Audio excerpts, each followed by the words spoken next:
Buddhism, the price of letting go.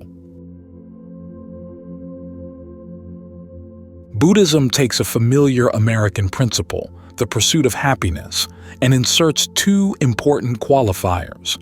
The happiness it aims at is true, ultimate, unchanging, and undeceitful. Its pursuit of that happiness is serious, not in a grim sense, but dedicated, disciplined, and willing to make intelligent sacrifices. What sorts of sacrifices are intelligent? The Buddhist answer to this question resonates with another American principle. An intelligent sacrifice is any in which you gain a greater happiness by letting go of a lesser one. In the same way, you'd give up a bag of candy if offered a pound of gold in exchange. In other words, an intelligent sacrifice is like a profitable trade. This analogy is an ancient one in the Buddhist tradition. "I'll make a trade," one of the Buddha's disciples once said, "aging for the ageless, burning for the unbound, the highest peace, the unexcelled safety from bondage." Thag 132. There's something in all of us that would rather not give things up. We'd prefer to keep the candy and get the gold.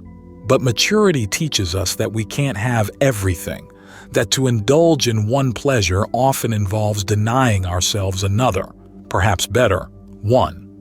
So we need to establish clear priorities for investing our limited time and energies where they'll give the most lasting returns. That means giving top priority to the mind. Material things and social relationships are unstable and easily affected by forces beyond our control, so the happiness they offer is fleeting and undependable. But the well-being of a well-trained mind can survive even aging, illness, and death. To train the mind, though, requires time and energy. This is one reason why the pursuit of true happiness demands that we sacrifice some of our external pleasures.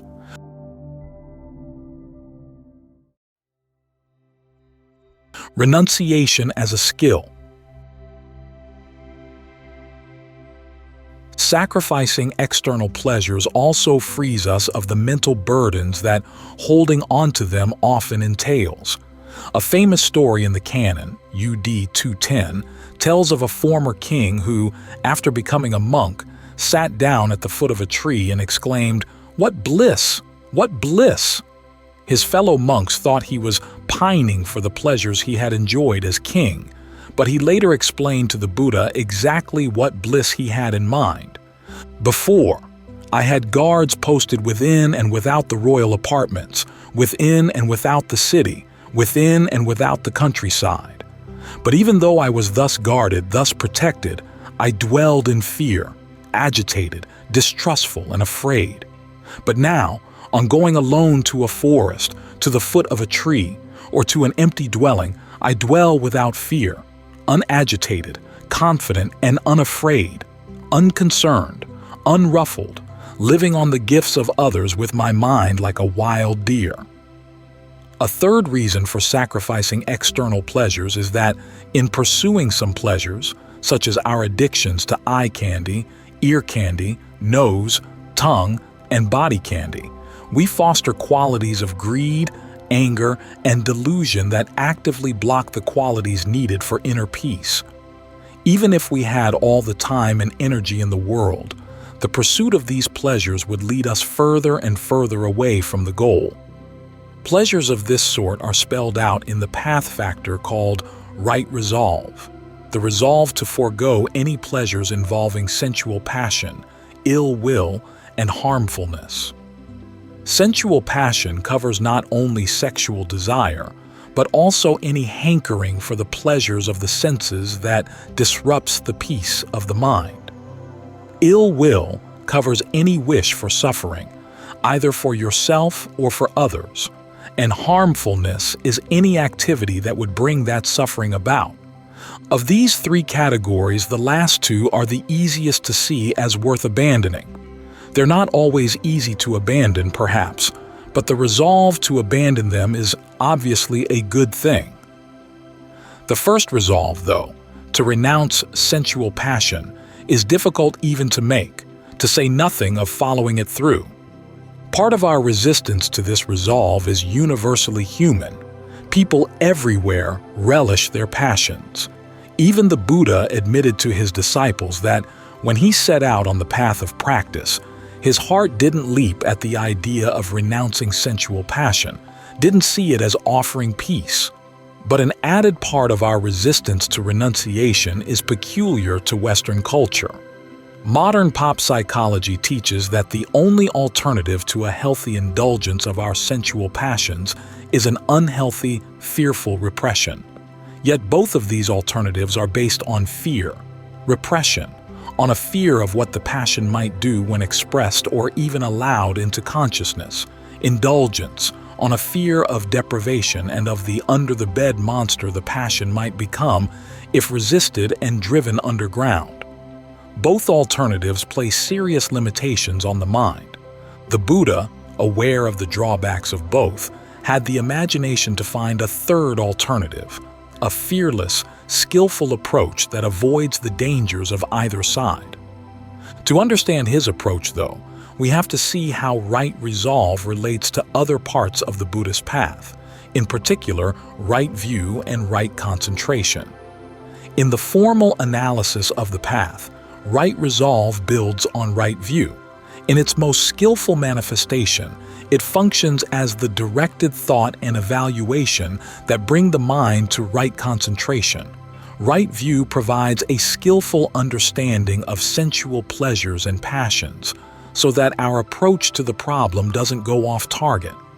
Right concentration provides an inner stability and bliss, so that we can clearly see the roots of passion, and at the same time not fear deprivation at the prospect of pulling them out.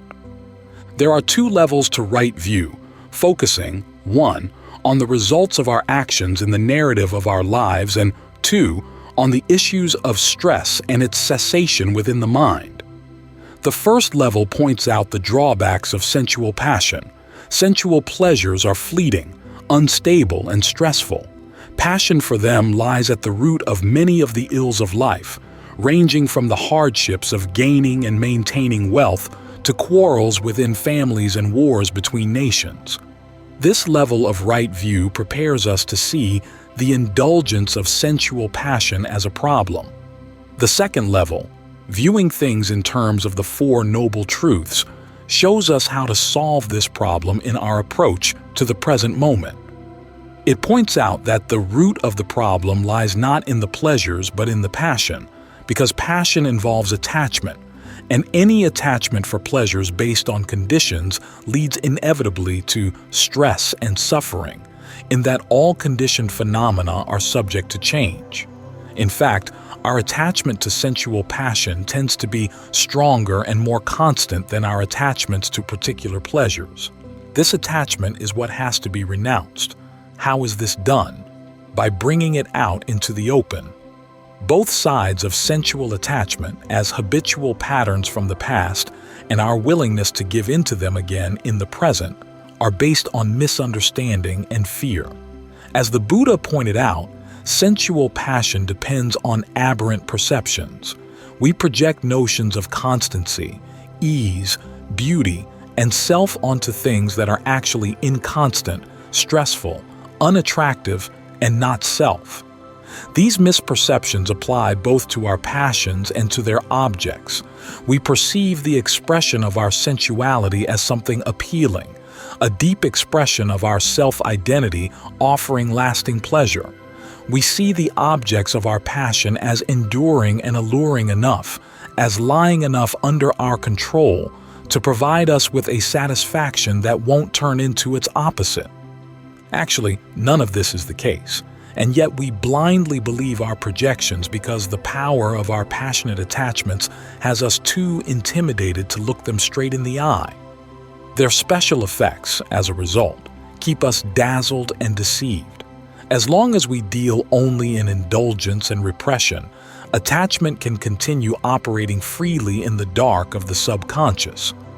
But when we consciously resist it, it has to come to the surface, articulating its threats, demands, and rationalizations. So even though sensual pleasures aren't evil, We have to systematically forego them as a way of drawing the agendas of attachment out into the open. This is how skillful renunciation serves as a learning tool, unearthing latent agendas that both indulgence and repression tend to keep underground.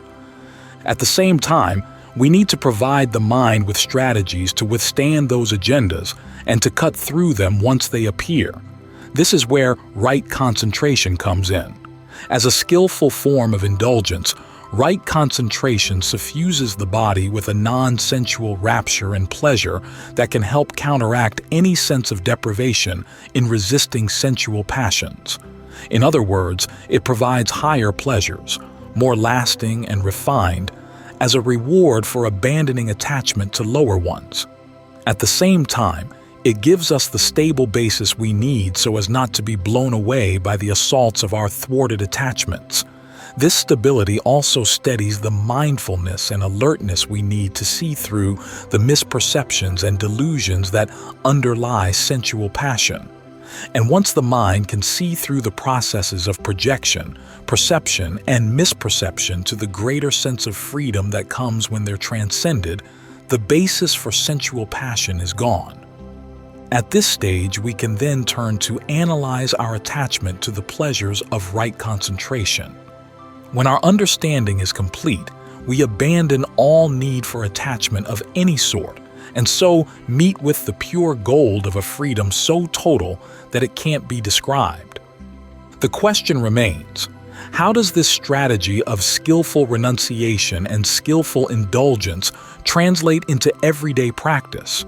People who ordain as monastics take vows of celibacy and are expected to work constantly at renouncing sensual passion, but for many people, this is not a viable option. So the Buddha recommended that his lay followers observe day-long periods of temporary renunciation. 4 days out of each month, traditionally on the new, full, and half-moon days, they can take the 8 precepts, which add the following observances to the standard 5: celibacy, no food after noon, no watching of shows, no listening to music, no use of perfumes and cosmetics, and no use of luxurious seats and beds. The purpose of these added precepts is to place reasonable restraints on all 5 of the senses. The day is then devoted to listening to the Dhamma, to clarify right view, and to practicing meditation, to strengthen right concentration. Although the modern work week can make the lunar scheduling of these day-long retreats impractical, there are ways they can be integrated into weekends or other days off from work. In this way, anyone interested can, at regular intervals, trade the cares and complexities of everyday life for the chance to master renunciation as a skill integral to the serious pursuit of happiness in the truest sense of the word. And isn't that an intelligent trade?